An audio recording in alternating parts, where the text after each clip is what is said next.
Selamat pagi bagi kita semua. Sebelum kita melanjutkan aktivitas kita pagi ini, kita bersekutu dengan Tuhan, kita bersatu dalam doa. Terima kasih Tuhan atas kehidupan, tenaga baru, dan kesehatan yang masih kami rasakan.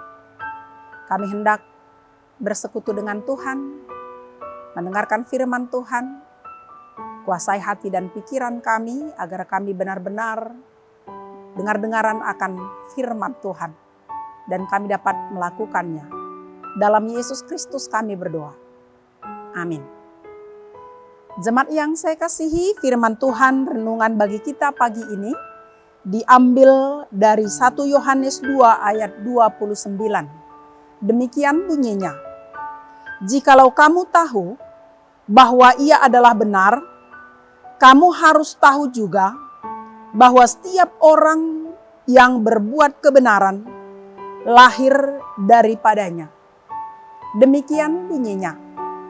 Jemaat yang saya kasihi dalam Yesus Kristus, ada ungkapan yang mengatakan, buah tidak jatuh jauh dari pohonnya. Ungkapan ini mau mengatakan bahwa perilaku atau karakter seseorang tidak jauh dari orang tuanya. Jika orang tua baik, maka anaknya juga baik. Karena sudah ditanamkan kebaikan itu sejak dini kepada anak-anaknya. Demikian juga halnya yang disampaikan Yohanes dalam nats hari ini. Jikalau kamu tahu bahwa ia adalah benar, kamu harus tahu juga bahwa setiap orang yang berbuat kebenaran lahir daripadanya. Yesus adalah kebenaran dari Allah Bapa. Siapa yang percaya kepada Yesus dan hidup di dalam Dia, tentunya hidup dalam kebenaran Tuhan dan sesuai dengan kehendak Allah Bapa, menjadi anak-anak Allah Bapa. Sebaliknya, siapa yang menyangkal Yesus sebagai Kristus atau sebagai Mesias, menyangkal kebenaran Allah Bapa. Karena Yesus datang dari sorga dan satu dengan Bapa. Yohanes mengingatkan jemaat bukan karena mereka tidak mengenal kebenaran, tetapi karena antikristus datang mau mengaburkan pengenalan dan iman mereka kepada Yesus. Antikristus mengajak mereka untuk menyangkal dan meninggalkan Yesus Kristus sebagai Mesias dan Tuhan mereka. Karena itu Yohanes mengingatkan jemaat supaya waspada terhadap antikristus. Iman mereka harus tetap teguh kepada Yesus sang kebenaran itu. Mereka pun tetap menunjukkan buah-buah iman dalam kebenaran Tuhan. Jemaat yang saya kasihi, banyak hal yang sering dipakai iblis untuk menguji dan menggoda iman kita orang yang percaya. Misalnya, ketika fisik kita lemah karena sakit, ekonomi keluarga kita terpuruk, usaha dan pendidikan kita gagal, keharmonisan keluarga terganggu, dan lain sebagainya. Jika situasi itu terjadi dalam hidup kita,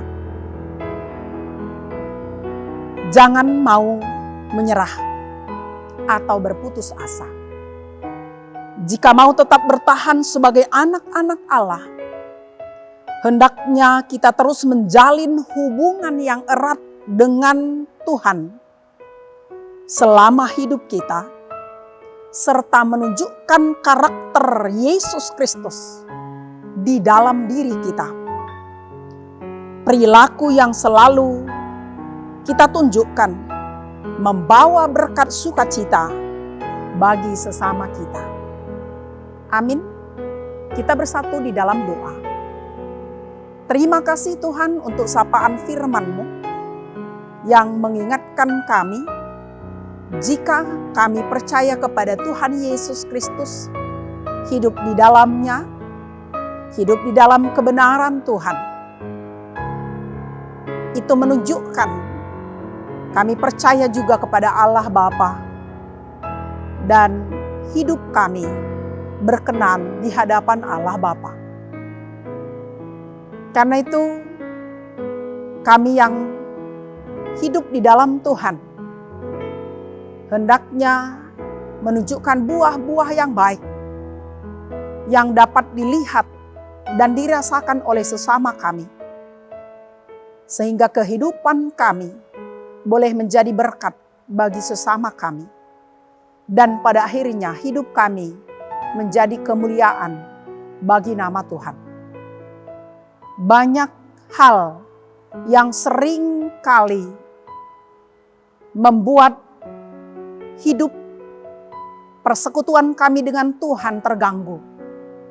Apakah itu karena kondisi fisik kami yang lemah, karena situasi ekonomi keluarga kami yang terpuruk, atau karena banyak hal yang gagal dalam kehidupan kami? Tidak semua yang kami harapkan boleh terjadi dalam hidup kami, tetapi bahkan sebaliknya yang terjadi. Karena itu Tuhan, tolong kami supaya kami tidak menyerah dan tidak meninggalkan Tuhan karena godaan iblis memakai situasi itu. Tetapi biarlah roh kami menyala-nyala dan iman kami tetap teguh. Kami hanya bersandar kepada Tuhan, meminta pertolongan Tuhan, sehingga kami dapat tetap hidup di jalan Tuhan. Berkati seluruh jemaat Tuhan dalam aktivitas hidupnya hari ini. Berkati setiap pekerjaan kami, memberikan buah yang baik, memenuhi kebutuhan hidup dan keluarga kami. Bagi yang lemah tolong Tuhan kuatkan, yang sakit tolong Tuhan sembuhkan, yang kekurangan tolong Tuhan cukupkan, yang berduka tolong Tuhan hiburkan. Biarlah kami semuanya yang selalu berharap dan meminta pertolongan Tuhan, merasakan kehadiran dan berkat Tuhan. Ampuni kami akan salah dan dosa kami.